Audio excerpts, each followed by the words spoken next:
आठवडा तुमच्यासाठी धावपळ आणि जबाबदाऱ्या वाढवणारा ठरू शकतो.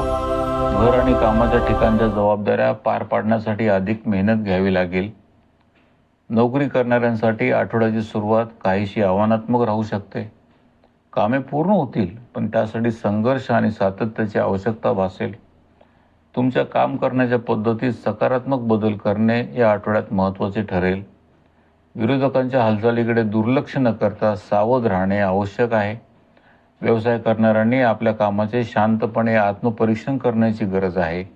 बाजारातील मंदीमुळे चिंता वाटू शकते, पण काही जण गुप्तपणे अडथळे निर्माण करण्याचा प्रयत्न पण करू शकतात.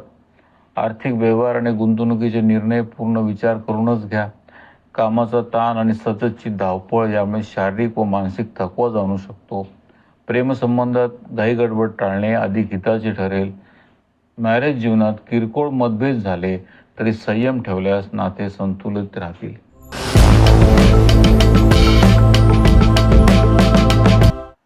हा आठवडा तुमच्यासाठी नव्या संधीचे दरवाजे उघडणारा ठरू शकतो.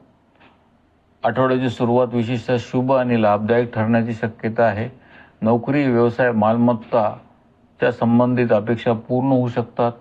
मात्र इतरांच्या प्रभावाखाली येऊन कोणताही चुकीचा निर्णय घेणे टाळा. स्वतःची बुद्धी, विवेक आणि नियमांचे पालन यावर तुमचे यश अवलंबून राहील. आठवड्याच्या मध्यात नोकरीमध्ये काही बदल घडू शकतात. हे बदल पुढील काळात तुमच्यासाठी सकारात्मक ठरण्याची शक्यता आहे. कामानिमित्त लहान किंवा मोठा प्रवास घडू शकतो आणि त्यातून नवीन संपर्क तयार होतील. आठवड्याच्या उत्तरार्धात मुलांशी संबंधित एखादी चिंता दूर झाल्याने मन हलके वाटेल. मित्र आणि शुभचिंतकाचे सहकार्य संपूर्ण आठवडाभर तुमच्या पाठीशी राहील. आरोग्य आणि नातेसंबंध या दोन्ही बाबतीत परिस्थिती साधारणपणे स्थिर राहील. प्रेमसंबंध अधिक दृढ होतील आणि मॅरेज लाईफमध्ये आनंदाचे वातावरण टिकून राहील.